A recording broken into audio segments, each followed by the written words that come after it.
Friends, welcome to all of you in this online platform of Maharana Pratap institute Sagwara. आज के इस lecture में हम विभवमापी पोटेंशियोमीटर के बारे में डिस्कस करने वाले हैं। जैसा कि हमने प्रीवियस लेक्चर्स में डिस्कस किया है, किरचॉफ्स लॉ, मीटर ब्रिज और व्हीटस्टोन ब्रिज के बारे में डिस्कस किया है, जिसमें कि हमारे पिछले लेक्चर में हमने व्हीटस्टोन और मीटर ब्रिज के बारे में डिस्कस किया था। और मीटर ब्रिज में हमने देखा है कि मीटर ब्रिज एक डिवाइस होता है जिसकी हेल्प से हम किसी वायर का अननोन रेजिस्टेंस फाइंड करते हैं। मीन्स किसी वायर का अज्ञात प्रतिरोध अगर हमें ज्ञात करना है तो हम मीटर सेतु की सहायता से हम उसकी अज्ञात प्रतिरोध को ज्ञात कर सकते हैं। उसी क्रम में आज के इस लेक्चर में हम विभवमापी के बारे में डिस्कस करने वाले हैं। जैसा कि मीटर ब्रिज हमारा जो डिवाइस था, same to as it is हम यहाँ पर विभवमापी को भी डिस्कस करेंगे। और ये भी विभवमापी एक्सपेरिमेंट जो भी है हमारा, उसमें भी प्रैक्टिकल एप्लीकेशन में इसका बहुत ही वाइड यूज़ है। और हमारे क्लास 12 का जो प्रैक्टिकल सिलेबस है उसमें मीटर सेतु और विभवमापी दोनों मशीन बहुत ही उपयोगी है और इनके प्रैक्टिकल भी क्लास 12 में हमारे होने वाले हैं। तो आप इस टॉपिक को ध्यान से समझें क्योंकि हमारा ये प्रैक्टिकल सेशन भी होने वाला है और प्रैक्टिकल से रिलेटेड भी इसमें इंपॉर्टेंट क्वेश्चंस छोटे छोटे बन सकते हैं।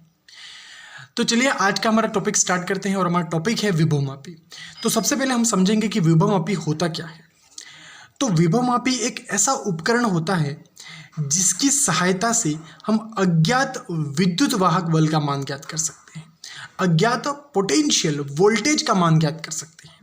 जैसे कि हमने मीटर सेतु की सहायता से अज्ञात प्रतिरोध को ज्ञात किया था, उसी प्रकार यहाँ पर विभवमापी की सहायता से हम अज्ञात विद्युत वाहक बल, इलेक्ट्रोमोटिव फोर्स या हम कह सकते हैं वोल्टेज, है ना, उसको ज्ञात करने में विभवमापी का उपयोग किया जाता है। तो विभवमापी एक ऐसा उपकरण है, एक ऐसी युक्ति है जिसकी सहायता से हम विद्युत वाहक बल की गणना करते हैं। मीन्स अज्ञात विद्युत वाहक बल वोल्टेज का मान ज्ञात करते हैं। वैसे वोल्टेज को फाइंड करने के लिए एक और डिवाइस भी है जिसका नाम है वोल्टमीटर, जो कि हमने क्लास 10th में डिस्कस किया था। लेकिन फिर भी विभवमापी का उपयोग भी यहाँ पर विद्युत वाहक बल और वोल्टेज को फाइंड करने के लिए होता है।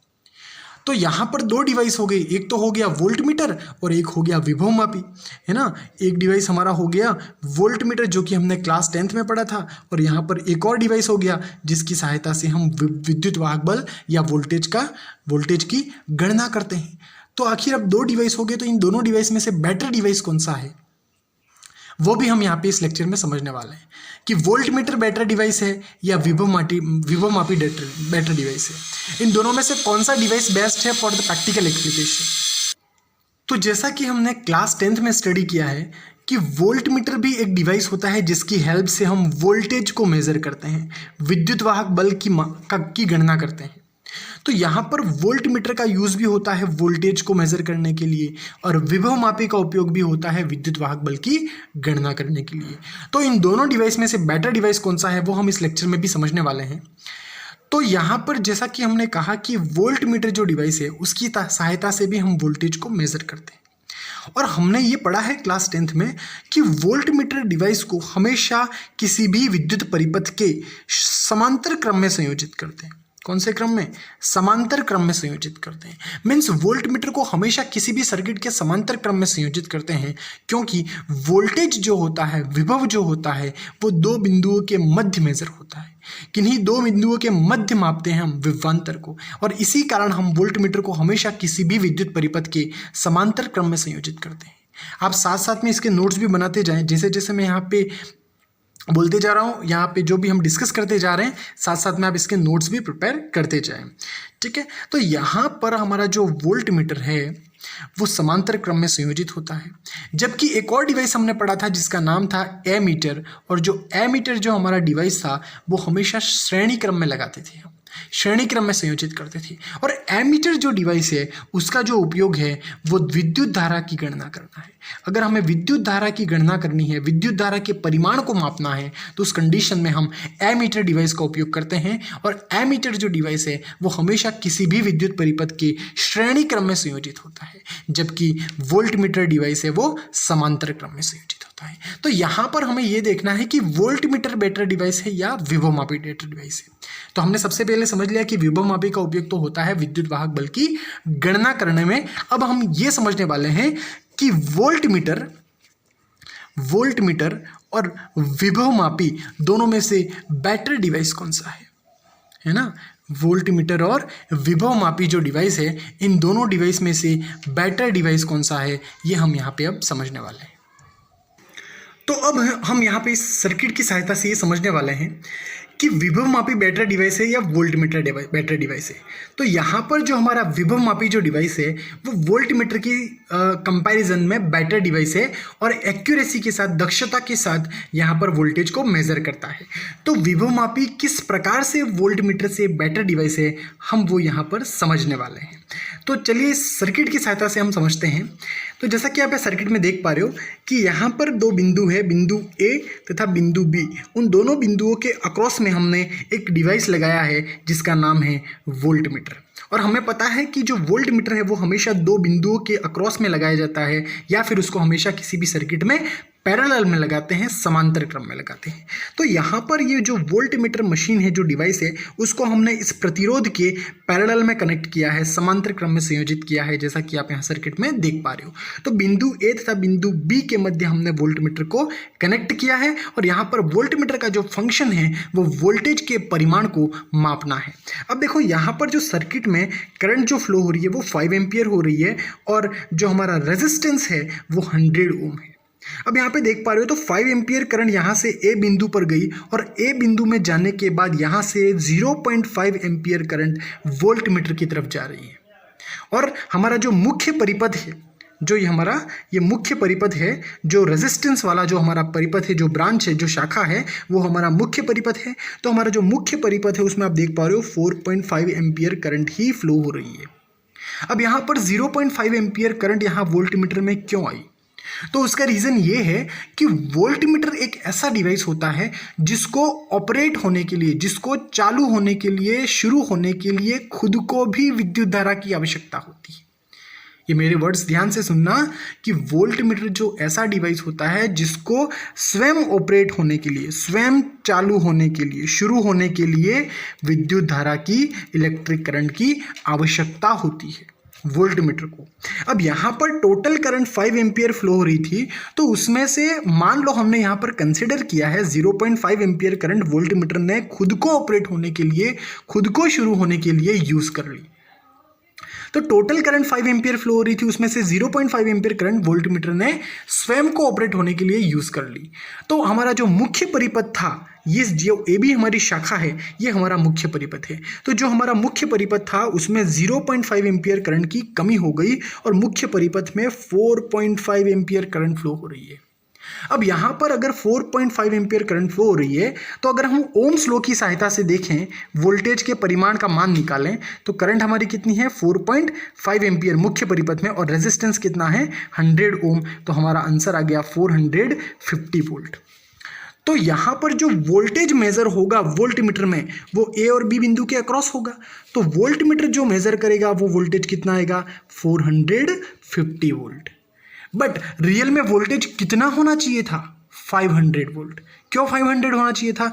क्योंकि मेन करंट कितनी थी 5 एम्पियर, लेकिन उसमें से 0.5 एम्पियर करंट किसने ले ली वोल्टमीटर ने। क्यों? खुद को ऑपरेट होने के लिए। तो हमारा जो मुख्य परिपथ था उसमें विद्युत धारा की कमी हो गई, उसमें 4.5 एम्पियर करंट ही फ्लो हो रही है, और जिसके कारण से 4.5 में हमने 100 का मल्टीप्लाई किया, हमने ओम्स लॉ लगाया, तो वोल्टेज कितना मेजर हुआ 450 वोल्ट। तो यहाँ पर वोल्टमीटर कितना मेजर कर रहा है 450 वोल्ट, बट रियल में 5 × 100 = 500 वोल्ट होना चाहिए था।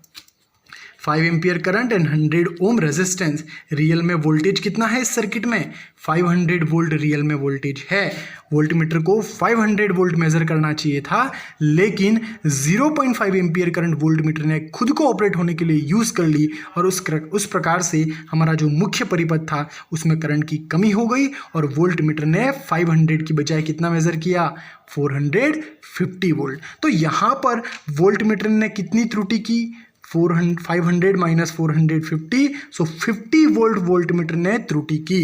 तो वोल्टमीटर ने 50 वोल्ट की एरर की, मीन्स वोल्टमीटर है वो एरर के साथ मेजरमेंट करता है, एक्यूरेट मेजरमेंट नहीं कर पाता है।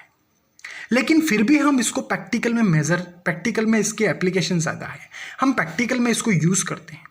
तो इसका रीज़न ये है कि voltmeter better device voltmeter accuracy के साथ मेज़र नहीं कर पाता है, दक्षता के साथ मेज़र नहीं कर पाता है, फिर भी हम इसको प्रैक्टिकल में यूज़ करते हैं। तो उसका रीज़न ये है कि वोल्टमीटर बहुत ही हल्का डिवाइस है, बहुत ही छोटा डिवाइस है, इसको कैरी करना आसान है, आसानी से हम एक जगह से दूसरी जगह ले जा सकते हैं। इसीलिए हम प्रैक्टिकल में लेबोरेटरी में वोल्टमीटर का उपयोग करते हैं। बट वोल्टमीटर जो है वो खुद को ऑपरेट होने के लिए भी करंट की रिक्वायरमेंट होती है। इस कारण से ये दक्षता के साथ, पूर्ण एक्यूरेसी के साथ मेजरमेंट नहीं कर पाता है, और इसी कारण से वोल्टमीटर जो है वो बेटर डिवाइस नहीं है एज कंपैरिजन टू पोटेंशियोमीटर। अगर हम पोटेंशियोमीटर डिवाइस की बात करें, अगर हम विभवमापी की बात करें, तो विभवमापी जो डिवाइस है उसको स्वयं को शुरू होने के लिए आप लिख सकते हो, विभवमापी डिवाइस को, विभवमापी उपकरण को खुद को ऑपरेट होने के लिए कोई भी करंट की आवश्यकता नहीं होती है। इस कारण से विभवमापी को शून्य ऑपरेटिंग डिवाइस भी कहते हैं। इसको जीरो करंट इंस्ट्रूमेंट भी कहते हैं, शून्य धारिता उपकरण भी कहते हैं, क्योंकि विभवमापी को खुद को ऑपरेट होने के लिए कोई भी करंट की रिक्वायरमेंट नहीं होती है। तो आप लिख सकते हो कि विभवमापी किस प्रकार वोल्टमीटर से बेटर डिवाइस है। तो आप इसमें लिख सकते हो कि वोल्टमीटर उपकरण को स्वयं को ऑपरेट होने के लिए, चालू होने के लिए विद्युत धारा की आवश्यकता होती है, जबकि विभवमापी को खुद को ऑपरेट होने के लिए विद्युत धारा की आवश्यकता नहीं होती है। इस कारण से विभवमापी वोल्टमीटर से बेटर डिवाइस है, अच्छा डिवाइस है।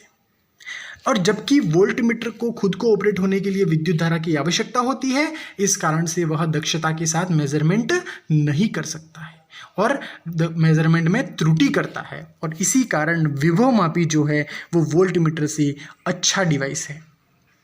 और विभवमापी कैसे वोल्टमीटर से बेटर डिवाइस है, इसको भी हम हमारे अपकमिंग लेक्चर में डिटेल में डिस्कस करने वाले हैं कि विभवमापी की वर्किंग किस प्रकार है, ये किस प्रकार कार्य करता है, और ये किस प्रकार वोल्टमीटर से बेटर डिवाइस है, और कैसे ये जीरो करंट इंस्ट्रूमेंट कहलाता है। अब इसको जीरो करंट इंस्ट्रूमेंट इसलिए कहते हैं क्योंकि विद्युत धारा की आवश्यकता ही नहीं होती है इसको ऑपरेट होने के लिए। जब जीरो करंट होती है परिपथ में, उस कंडीशन में हम मेजरमेंट करते हैं, और इसी कारण विभवमापी है वो जीरो करंट इंस्ट्रूमेंट कहलाता है। तो आप लिख सकते हो कि विभवमापी को स्वयं को शुरू होने के लिए किसी भी विद्युत धारा की आवश्यकता नहीं होती है, जबकि वोल्टमीटर को ऑपरेट होने के लिए विद्युत धारा की आवश्यकता होती है। अतः विभवमापी वोल्टमीटर से अच्छा डिवाइस है, अच्छा उपकरण है। आज के लेक्चर में इतना ही। अगर आपको इस लेक्चर के रिगार्डिंग कोई भी डाउट हो तो आप हमारे डाउट सेक्शन में कमेंट कर सकते हैं, और आपका डाउट डेफिनेटली नेक्स्ट लेक्चर में सॉल्व करवा दिया जाएगा। इस लेक्चर के रिगार्डिंग आपको नोट्स बनाने हैं कि वोल्टमीटर किस प्रकार से अच्छा डिवाइस नहीं है विभवमापी के कंपैरिजन में। तो आपको इसके लिए क्वेश्चन प्रिपेयर करना है। इस डायग्राम की सहायता से आपको लिखना है कि विभवमापी को स्वयं को ऑपरेट होने के लिए विद्युत धारा की आवश्यकता नहीं होती है, जबकि वोल्टमीटर को स्वयं को ऑपरेट होने के लिए विद्युत धारा की आवश्यकता होती है। अतः विभवमापी वोल्टमीटर से अच्छा उपकरण है, और ये डायग्राम बनाना है। और साथ ही आपको विभवमापी की परिभाषा के बारे में लिखना है। आने वाले लेक्चर में हम विभवमापी का कंस्ट्रक्शन, उसका प्रिंसिपल और उसकी वर्किंग के बारे में डिस्कस करेंगे। तो आज के लेक्चर में बस इतना ही। Thank you.